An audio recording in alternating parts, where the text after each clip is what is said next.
జీవాన్ని ఎన్నడూ పొందలేరు. ప్రభువా ప్రభువని పిలువగానే పరలోకము చేరలేరు. తన చిత్తము నెరవేర్చువారే తన వారసులౌదురు. లేఖనములు ఎరిగి కూడా వాక్యముతో నడవకపోతే దేవుని రాజ్యములో చేరలేరు. పరలోకాన్ని వెతుకువారు సజీవులుగా నిలుతురు. పరలోకాన్ని వెతుకువారు సజీవులుగా నిలుతురు. పాపినైన నా హృదయమును శుద్ధపరిచావు.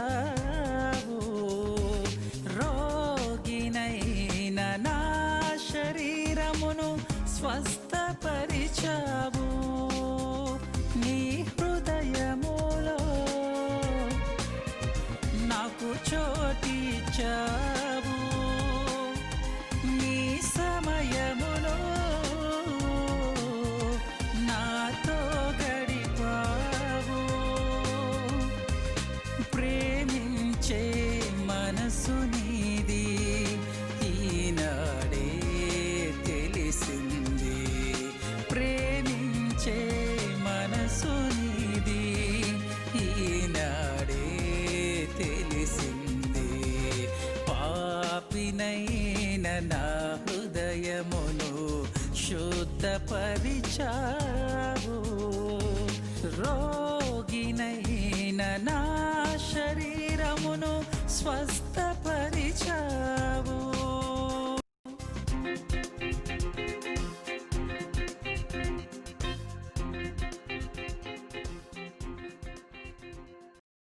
మన ప్రభువును రక్షకుడైన యేసుక్రీస్తు నామములో ప్రభు శక్తి స్వార్థ సందేశాలు వింటున్నటువంటి మీ అందరికీ ప్రత్యేకంగా సంఘం తరపున ప్రత్యేకమైన వందనాలు తెలియజేసుకుంటున్నాను.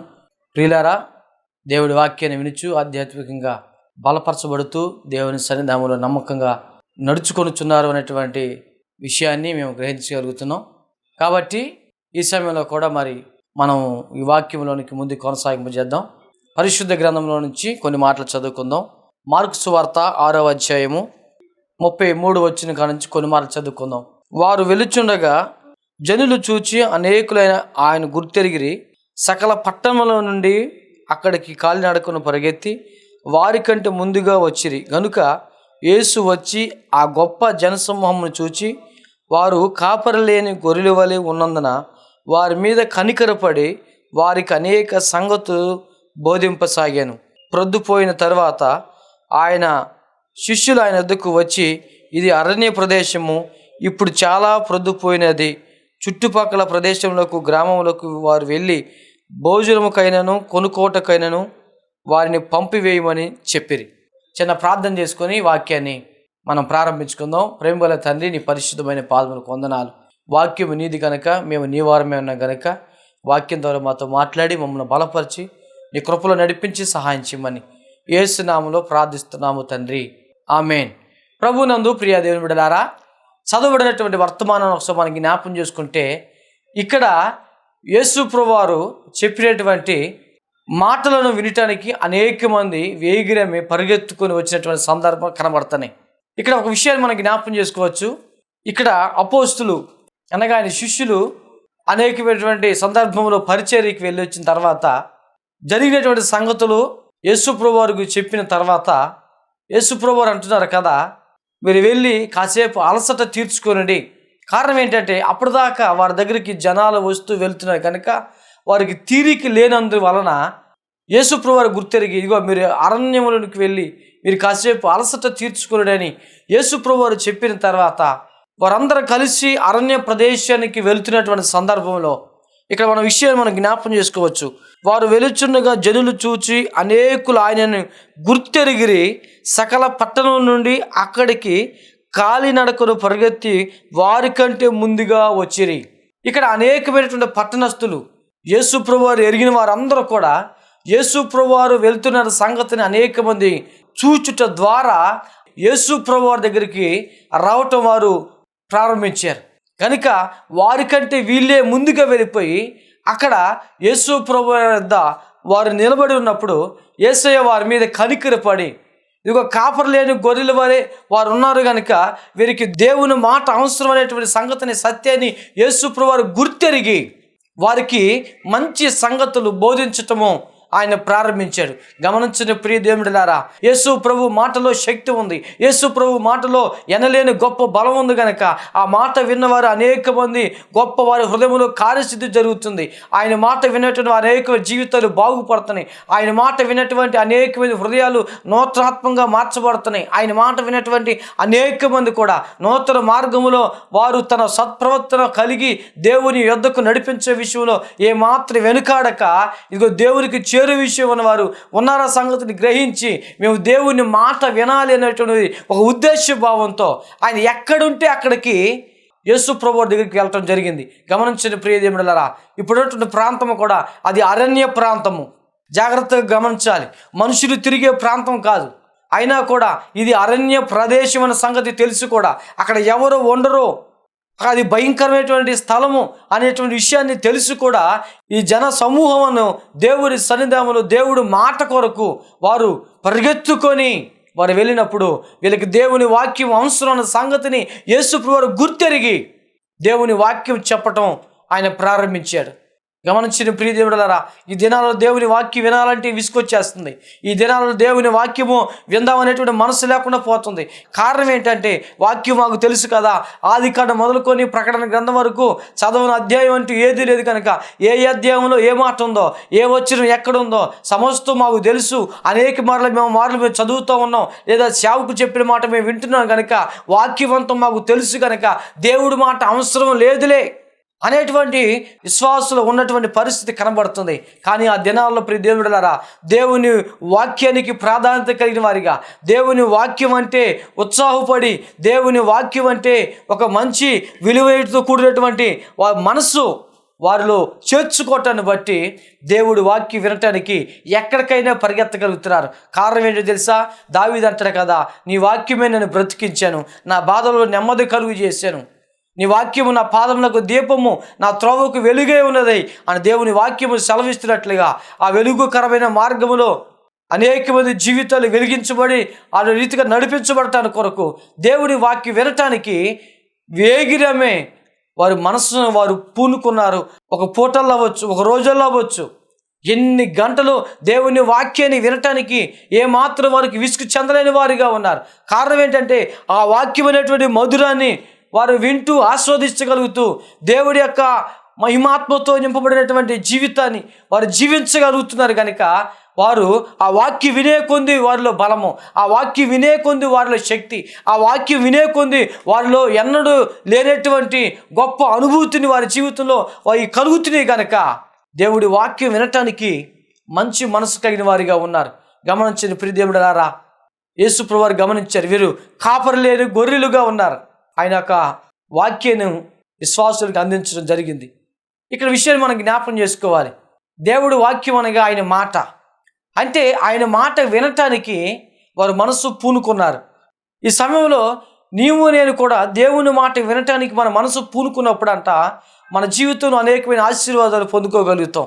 విసుగు చెందక దేవుడి మాట వినే విషయంలో వేసారిపోమ్మక, దేవుడి మాట వినేటువంటి విషయంలో అదొక రకమైనటువంటి భావన కలిగి విందామా వద్దా అనేటువంటి సందేహం కలిగి భారముతో లేదా మరొక రకమైనటువంటి ఆలోచన కలిగి దేవుడి వాక్యాన్ని వినాలనేటువంటి మనస్సు మనలో నుంచి తీసుకేసుకునే వారిగా ఉండాలి. కారణం ఏంటంటే హృదయానుసారంగా దేవుని వాక్యం విన్నప్పుడు హృదయంలో కార్యసిద్ధి జరుగుతూ ఉంటుంది. అందుకని దావీదు అంటాడు కదా, దేవా నేను ఈ వాక్యం మీద ఆశ పెట్టుకుని ఉన్నానయ్యా, నిరాశ నిస్పృహలో ఉన్నటువంటి నా జీవితానికి అవి సంతోషాన్ని కలుగు చేస్తాయి కనుక, పడిపోయిన నా స్థితిని మరలా లేవనెత్తగలుగుతుంది కనుక, అందుకని ఆ వాక్యం వినటానికి నేను ఎప్పటికప్పుడే ఆశపడుతున్నానయ్యా. మరొక మాట అంటాడు కదా, నీ ఎదుట నేను పాపము చేయకూడనట్లుగా నీ వాక్యము నా హృదయంలో ఉంచుకొని ఉన్నాను.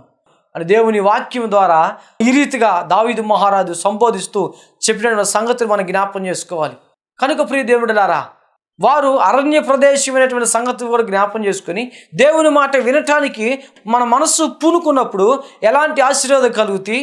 ఆ మాట దేవుని మాట పెడచెవిడి పెట్టినప్పుడు ఆ మాట వినుకోకుండా అనాలోచనకైనటువంటి సమయంలో ఎలాంటి నష్టాలు వస్తాయన్న సంగతిని ఇక్కడ దేవుని వాక్యం సెలవిస్తున్నటువంటి మాట చాలా జాగ్రత్తగా మనం గమనించగలగాలి. లూకాసు సువార్త 5వ అధ్యాయము మొదటి కానించి కొన్ని వచనాలు మనం చదువుకున్నప్పుడు, జనసమూహము దేవుని వాక్యం వినుచు ఆయన మీద పడుచుండగా ఆయన గెన్నేసరేతు సరస్సు తీరమును నిలిచి ఆ సరస్సు తీరమునున్న 2 దేనులను చూచాను. జాలరులు వాటిలో నుండి దిగి తమ వలలు కడుక్కొనుచుండిరి. ఆయన ఆ దోణులలో సీమోనుదైన ఒక దోణ ఎక్కి దరి నుండి కొంచెము త్రోయుమని అతన్ని అడిగి కూర్చుండి దోణుల నుండి జనసమూహములను బోధించుచుండాను. ఇక్కడ విషయం మనకి జ్ఞాపం చేసుకోవాలి. ఇక్కడ గెన్నేసరేసు తీరమున ఆయన యేసు ప్రభువు వారు ఆ పడవలో నుండి జనసమూహం అనేకమంది ఆయన మీద పడుతున్నారు కనుక ఆయన వారికి దూరంగా ఉండి దేవుని వాక్యం అందించాలనే ఉద్దేశంతో ఆ పడవలో కూర్చొని దేవుడి వాక్యం చెప్పడం మొదలుపెట్టాడు. అది పూర్తయిన తర్వాత ఇక్కడ చాలా విషయాలు మనం జ్ఞాపం చేసుకోవాలి. ఇక్కడ సీమోనుదైనటువంటి ఒక దోణిను ఆయన ఎన్నిక చేసుకొని అక్కడ ఉండి పరిచర్య చేసి లేదా దేవుని వాక్యం పూర్తయిన తర్వాత ఇక్కడ వారు తమ వలలను కడుక్కొనుచుండగా అయితే ప్రతిఫలం అనేటువంటి వారి జీవితంలో కలగల. కాబట్టి దేవుడు ఆ యొక్క ధోనిలో నిలుచుని దేవుని యొక్క మాటలు ముగించిన తర్వాత ఇదిగో ఈ పడవను కొద్దిగా లోతులకు నడిపించి మీరు వల వేయండి అని ఆయన సంబోధించినటువంటి సమయాన్ని లూకాసు సువార్త 5వ అధ్యాయం 4వ వచనం, నీవు ధోని లోతులకు నడిపించి చేపలు పట్టుటకు నీ వలలో వేయుడని సీమోనుతో చెప్పగా, సీమోను ఏలినవాడా, రాత్రంతా మేము ప్రయాసపడుతుంది కానీ మాకేమీ దొరకలేదు, అయినను నీ మాట చొప్పున వలలు వేతునని ఆయనతో చెప్పాను. ఇక్కడ విచిత్రం ఏంటంటే రాత్రంతా కూడా వారు ప్రయాసపడ్డారంట. ఏ సమయంలో ఎక్కడ వల వేస్తామో ఏ రకమైనటువంటి చేపలు పట్టగలుగుతాయో వారికి సమస్తం తెలుసు. కారణం ఏంటంటే వారు పుట్టిన మొదలుకొని వారు జీవనోపాధి సముద్రంలో ఉంది కనుక వారు రాత్రంతా కూడా ప్రయాసపడ్డారు. కానీ అదేంటో తెలియదు కానీ ఒక్క చేప కూడా పడలేటువంటి పరిస్థితి కనబడుతుంది. వారి జీవితంలో నిరాశ, వారి జీవితంలో నిస్పృహ, వారి జీవితంలో కలవరం మొదలైపోయింది. వారి జీవితంలో ఒక రకమైనటువంటి భయందానికి గురైపోయి ఏంటి రెక్కలు ముక్కలు చేసుకొని రాత్రంతా కూడా కష్టపడ్డా కానీ ప్రయాసపడినటువంటి పరిస్థితి కనబడుతుంది. కానీ ప్రతిఫలాన్ని అనుభవించే పరిస్థితి కనబడతలా. కారణం ఏంటి? వారికి అర్థమవని పరిస్థితి. బహుశా వారి జీవితంలో ఇలాంటి పరిస్థితి ఎప్పుడు జరగలేదేమో. ఈసారి ఒక చేపైనా పడుతుందేమో, ఈసారి ఒక చేపైనా పడుతుందేమో అనేటువంటి ఆశతో వారు ఎదురు చూసి వారు ప్రయాసపడ్డారు. కానీ ఆ ప్రయాసానికి తగినటువంటి ప్రతిఫలం వారు చూడక నష్టానికి అయినటువంటి పరిస్థితి. ఈరోజు చేతిలో చిల్లు గవ్వలాకుండా కూడా మన ప్రయాణము ఇంటికి కొనసాగుతుంది అనేటువంటి అనాలోచన కలిగి వారు ఉన్నప్పుడు యేసు ప్రభువు వారు చెప్పిన మాట వారి జీవితంలో బలము కలిగినటువంటి పరిస్థితి కనబడుతుంది. కారణం ఏంటంటే ఇదిగో దేవుని లోతుకు నడిపించి మీరు వలలు వేయడి. అయ్యా మేము రాత్రంతా ప్రయాసపడ్డామయ్యా. కొన్ని సందర్భం నిజంగానే మనం ఎంత కష్టపడినా కూడా కొన్నిసార్లు మన కుటుంబంలో రూపాయి నిలవలేని పరిస్థితి. అలాంటి పరిస్థితిలో మనం రకమైనటువంటి బాధతో మనము ఉండేటువంటి బిడ్డలుగా ఉంటాం కనుక అదే బాధ వారి జీవితంలో కూడా కొనసాగింపజేస్తూ ఉంది. అలాంటి సమయంలో యేసు ప్రభువారి మాట వారు విన్న తర్వాత అంటారు కదా, అయ్యా రాత్రంతా మేము ప్రయాసపడ్డాం కానీ ప్రయోజనం లేకుండా పోయింది, అయినను నీ మాట చొప్పున మేము వల్ల వేస్తున్నాం అయ్యా. ఎందుకో తెలియదు కానీ నీ మాటలో ఏదో ఒక ప్రత్యేకత కనబడుతుంది. నీ మాటలో ఏదో పొందుకోగలుగుతూ అనేటువంటి ఒక విశ్వాసం మా జీవితంలో రెంకిలేస్తూ ఉంటుంది. నీ మాటను బట్టి మాకు ఏదో కలగబోతుంది, ఏదో ప్రతిఫలం రాబోతుంది. మా జీవితాలు ఇక మీదట మధురంగా ఉండబోతున్నాయి. కాబట్టి దేవుని మాట వారిని ప్రేరేపించగా దేవుడు మాట వినటువంటి వారి హృదయాలలో అత్యానంద భరితులుగా ఉన్నాయి. అయ్యా నీ మాట చొప్పున మేము వల వేస్తాం అయ్యా అని దేవుడు మాట చొప్పున వారు వల వేసినప్పుడు వారి జీవితంలోనే చూడలేనటువంటి అద్భుత కార్యాలు కన్నులారా చూడటం మొదలుపెట్టారు. దేవుని బిడ్డలారా, అంతకుముందు ఆ వలలో కొద్దిగా చేపలే పడాయి కానీ ఈసారి విస్తారమైనటువంటి చేపలు పడటం జరిగింది. ఎన్నడూ వారి జీవితంలో అలాంటి విస్తారమైనటువంటి పరిస్థితి వారు చూడలేదు. వారు అలాగు చేసి విస్తారమైన చేపలు పట్టిరి, అందుచేత వారి వలలు పిగిలిపోవచ్చుండగా వారు వేరొక దోణిలోనున్న తమ పారివారు వచ్చి తమకు సహాయం చేయవలెనని వారికి సంజ్ఞలు చేసిరి. అంటే ఎంత విస్తారం అంటే వారి వలలు పిగిలిపోయేటువంటి పరిస్థితి. అంటే అంత సమృద్ధి వారి జీవితంలో అక్కడ కనబడింది. కారణం ఏంటంటారంటే దేవుని మాటలో శక్తిని బట్టి, ఆ దేవుడి మాట వినుట ద్వారా, ఆ దేవుని వాక్యం వినుట ద్వారా అక్కడ ఆశీర్వాదాన్ని వారు కన్నులారా చూడటం జరిగింది. కనుక ప్రియ దేవుడులారా, ఇదిగో నీ జీవితంలో కూడా నిరాశ నిస్పృహలో ఉన్నటువంటి పరిస్థితి కనబడుతుంటే, లేదా ఆందోళనకరమైన పరిస్థితి కనబడుతుండే, కుటుంబంలో ఎంతమంది సంపాదించినా కూడా కుటుంబంలో నిలవలేకుండా అది వృధా అయ్యేటువంటి పరిస్థితుల్లో నువ్వు ఒక రకమైనటువంటి భయాందోళనకి భీతిలిపోయి, ఇదిగో మేము దేవుని మాట వినగలుగుతాము, దేవుడి మాట ప్రకారం ఉండగలుగుతాము అని దేవుడి వాక్యం వైపు నీ హృదయం మలుచుకొని దేవుడి వాక్యానికి లోబడి వినుట ద్వారా నీ జీవితంలో గొప్ప విస్తారమైనటువంటి ఆశీర్వాదాన్ని నువ్వు పొందుకోగలుగుతావు. చూసారా, దేవుడి మాట వినటంలో ఎంత ఆశీర్వాదమో. దేవుడి మాట విన్నవారి హృదయాలలో కలవరం ఉండదు, దేవుడి మాట విన్నవారి హృదయాలలో భయాందోళన ఉండదు, దేవుడి మాట విన్నటువంటి వారి హృదయాలలో అవిశ్వాసానికి చోటు రానియక వారు ధైర్యాన్ని కలిగిన వారిగా ఉంటారు. కారణం ఏంటంటే దేవుడి మాట శక్తి కలిగినటువంటి మాట. దేవునికి స్తోత్రము కలుగును గాక. ఆ శక్తి కలిగినటువంటి మాట వినటంలో మన జీవితంలో గొప్ప ధైర్యం కలుగుతుంది. ఏ కార్యాలైనా కూడా మనం చూడగలుగుతాం, ఏ పనైనా కూడా అది సఫలమవుతుంది. అందుకనే మనం దేవుని మాట వినాలి. ఈరోజు నువ్వు దేవుని మాటను త్రోసివేస్తున్నావేమో, నీకున్న పనులను భారాన్ని బట్టి, నీకు వచ్చినటువంటి నష్ట కష్ట పరిస్థితులు బట్టి, నీ మీద ఉన్నటువంటి ఒత్తిడిని బట్టి దేవుని వాక్యానికి చోటు ఇవ్వక, దేవుని వాక్యం వినక, ఏదో లేదా విన్నట్టు పెడచవని పెట్టి అలాంటి పరిస్థితుల్లో నువ్వు ఉండగలిగితే అది నీకు మేలు కాదు. దేవుని వాక్యము వినేటువంటి హృదయాలోచన మన జీవితంలో ఉండగలగాలి. ఎందుకో తెలుసా, అది నీ జీవితానికి విలువ కలుగు చేస్తుంది, అది నిన్ను బ్రతికింపజేస్తుంది. దావీదు అంటాడు కదా, నీ వాక్యమే నన్ను బ్రతికించినదయ్యా. బ్రతకలేని సమయంలో మరణ ఛాయలో ఉన్నటువంటి నా జీవితానికి నీ వాక్యము నన్ను బ్రతికింపజేసి ఈరోజు నన్ను జీవాత్మతో నింపగలిగింది, నా బాధలలో నెమ్మది కలుగు చేస్తుంది అని దావీదు భక్తుడు అంటున్నట్టు మాట.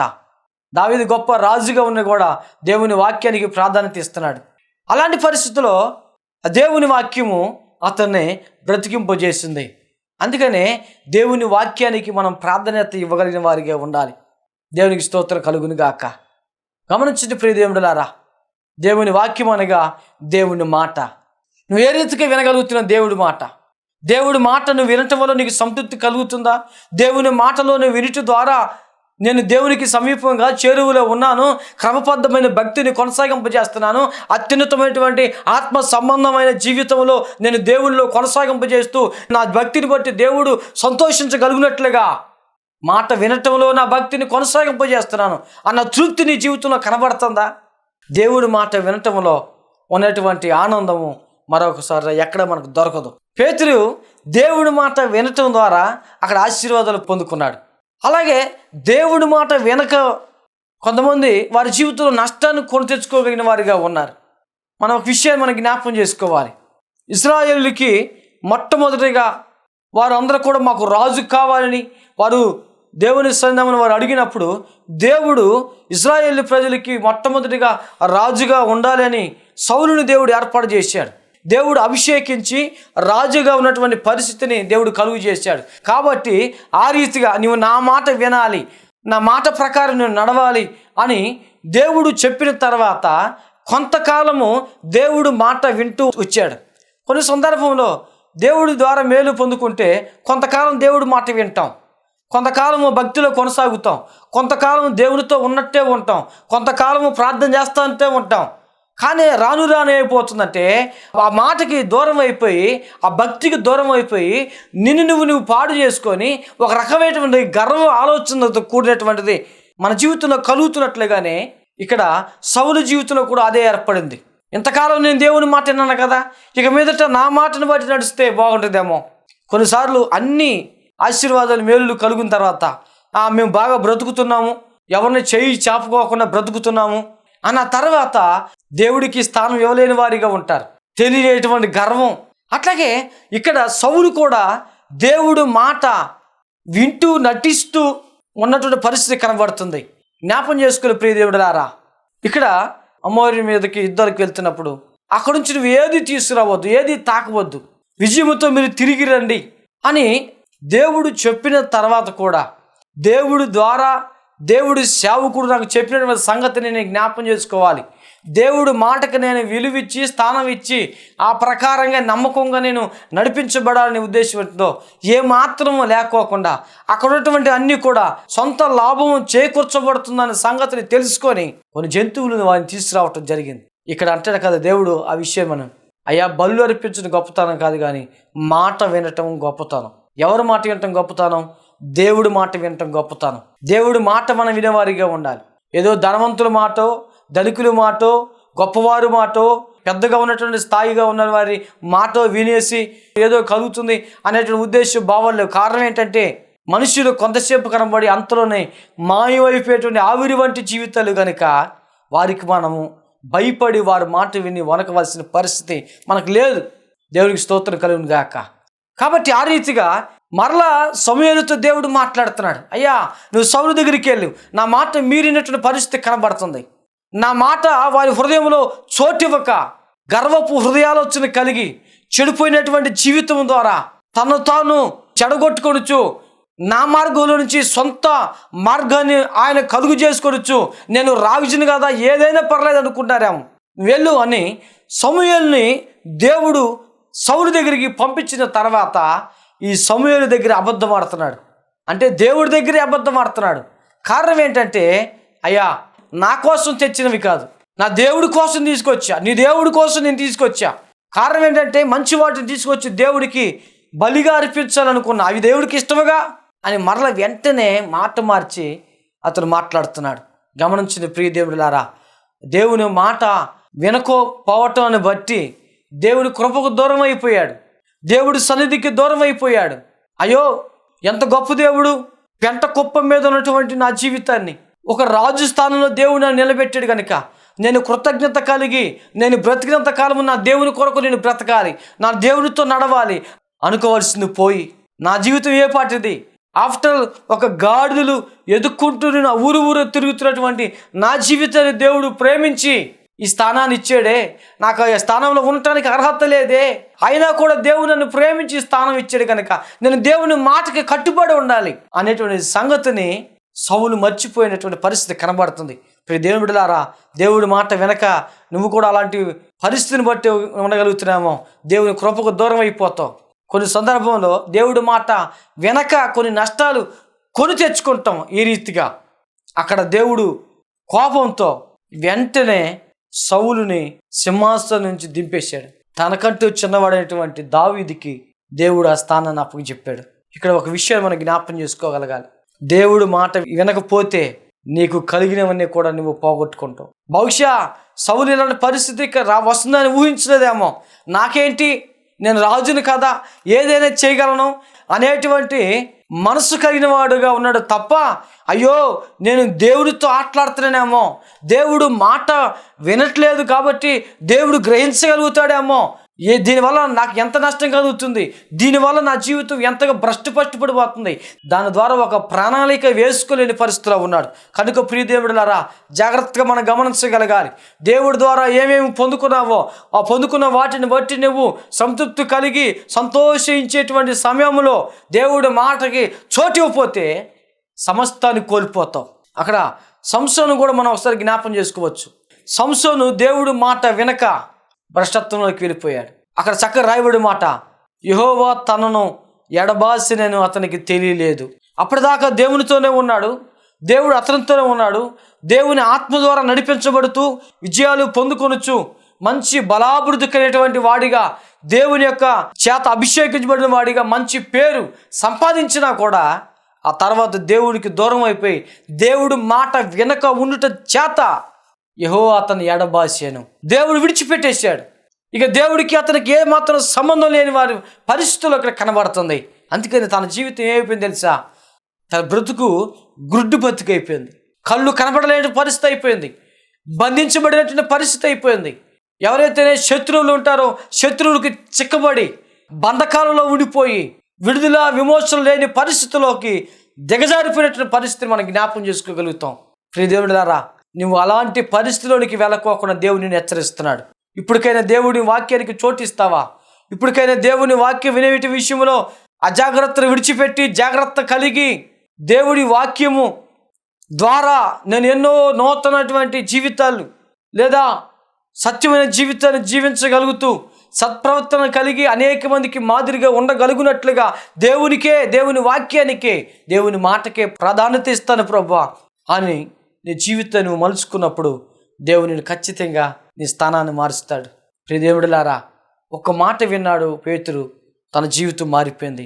దేవుడి మాట వినలేదు, తన జీవితాన్ని పాడైపోయింది. నువ్వు ఏ స్థితిలో ఉన్నావు? దేవుడి మాట వినే పరిస్థితిలో ఉన్నావా? దేవునికి స్తోత్రం కలుగును గాక. ఇంకా దేవుడు మాట వినగలుగుతానే, ప్రభువా నా ప్రాణం ఉన్నంత వరకు నీ మాట వింటాను అయినా. ఏ సేవకుడి ద్వారా ఏ మాట అందిస్తున్నావో, లేదా నీ వాక్యం చదువుతున్నప్పుడు ఏ మాట అందిస్తున్నావో, ఆ ప్రతి మాటని త్రోసివేయకుండా, కొట్టివేయబడకోకుండా ప్రతి వాక్యం వినగలుగుతాను ఆయన అని ఆయన వాక్యాన్ని ఆస్వాదించగలుగుతూ, ఆ వాక్యాన్ని వెంబడి నడుచుకుంటూ నీ భక్తిని నువ్వు కాపాడుకుంటూ నువ్వు దేవుని మార్గం నడిపిస్తే దేవునిని చూచి సంతోషించి నీ జీవితాన్ని అధికముగా చేసే దేవుడు, నీ కుటుంబ పరిస్థితులు అధికపరిచే దేవుడు ఆయన. నిన్ను నీ కుటుంబాన్ని దేవుడు కొదువులేని జీవితాన్ని కలుగు చేసి ఉన్నతమైనటువంటి పరిస్థితులు దేవుడిని కలుగు చేస్తాడు. అయితే ఒకవేళ దేవుని మాటకి కట్టుబడి లేకుండా, దేవుని వాక్యం వెనక, ఆ వాక్యానికి లోబడక, దేవుని మాటకు లోబడక విచ్చలవిడితనం కలిగి ఉంటే దేవుడు హెచ్చరిస్తున్నాడు, జాగ్రత్త. ఇప్పటికైనా నీ మనస్సు మార్చుకొని, ప్రభువా మునుపటి వల్ల నీ మాట వింటాను ప్రభు అంటే దేవుడు నిన్ను మరలా చేయి విడిచిపెట్టే దేవుడు కాదు. కానీ దేవుడి మాట వినక అనేక మంది దేవుడికి ఎడబాటు అయిపోయిన పరిస్థితి కనబడుతుంది. అనేక మంది దేవుడు విడిచిపెట్టేసిన తర్వాత వారి జీవితంలో ఎంత ప్రయాసపడినా కూడా ఆ ప్రయాసానికి తగిన ప్రతిఫలాన్ని వారు అనుభవించలేకపోయారు. కారణం ఏంటంటే అసలు దేవుడే వద్దనుకున్నాడు. కనుక అలాంటి పరిస్థితుల్లో నీవు ఉంటే జాగ్రత్త సుమ. నా దేవుని వాక్యము నువ్వు వినగలిగి, నా దేవుని వాక్యాన్ని నువ్వు కట్టుపడగలిగితే జీవితం నూరంతలుగా దేవుడు నేను దీవించగలిగే దేవుడుగా ఉంటాడు. దేవుడి వాక్యంలో ఉన్నటువంటి సంతృప్తి, దేవుడి వాక్యంలో ఉన్నటువంటి అంత ఆనందము మరొక చోట ఎక్కడ దొరకనిది. కనుక ఆ రీతిగా దేవుడి మాట వినేటువంటి పరిస్థితి మనం కలిగి ఉందాం. దేవుడి మాట ద్వారా వింటూ నువ్వు లోకం వైపు చూడక్కర్లా, లోకాశ్రయ వైపు చూడక్కర్లా, నిన్ను కాపాడుకుంటూ దేవుడి వాక్యము ద్వారా నువ్వు లోబడినట్టు మనసు కలిగి దేవుని మార్గంలో నడిపించగలిగితే నా దేవుడు నీ స్థితిని 30 100 దీవించగలిగినటువంటి దేవుడు ఆయన. కనుక అలాంటి పరిస్థితి నీకు కావాలంటే ఇగో దేవుని వాక్యానికి నువ్వు సహకరించు. దేవుని వాక్యాన్ని వినాలని మనసు కలిగి ఉండు. ఖచ్చితంగా దేవుడు నీ హృదయాల్లో కార్యసిద్ధి జరిగిస్తాడు. నీ కుటుంబాన్ని దేవుడు దీవిస్తాడు. అటువంటి కృప పరిశుద్ధాత్మ దేవుడు మనందరికీ కలుగు చేయునుగాక. ఆమేన్. అట్లాగే ఒకవేళ మీ ప్రార్థన అవసరతలు ఏదైనా ఉంటే మరి స్క్రీన్ మీద కనపడుతున్నట్లుగా ఫోన్ నెంబర్లకి మీరు ఫోన్ చేస్తే అనుదినం మీ కొరకు మేము ప్రార్థన చేస్తాం. నమ్మదగిన దేవుడు మీ పట్ల గొప్ప కార్యాలు చేయగలిగే దేవుడు ఉన్నాడు కనుక మీ కొరకు మేము ప్రార్థన చేస్తాం నిత్యం. అట్లాగే మరి ఈ కార్యక్రమానికి మరి ముఖ్యంగా స్పాన్సర్ చేసినటువంటి కుటుంబాలకు కూడా ప్రత్యేకంగా ప్రభుపేట మా నిండు వందనాలు తెలియజేసుకున్నాను. కాబట్టి మరి ప్రతి మంగళవారం 6 గంటల నుంచి వస్తున్నటువంటి టీవీ కార్యక్రమాన్ని చూసి ఇంకా ప్రభు మార్గంలో ముందుగా నమ్మకంగా కొనసాగించబడతారని నమ్ముతూ విశ్వసించి ఈ మాటలు మీకు ముగిస్తున్నాను. దేవుడు దీవించునుగాక. ఆమేన్. ప్రార్థన చేసుకుందాం. ప్రేమగల తండ్రి, నీ పరిశుద్ధమైన పాదములకు వందనాలు.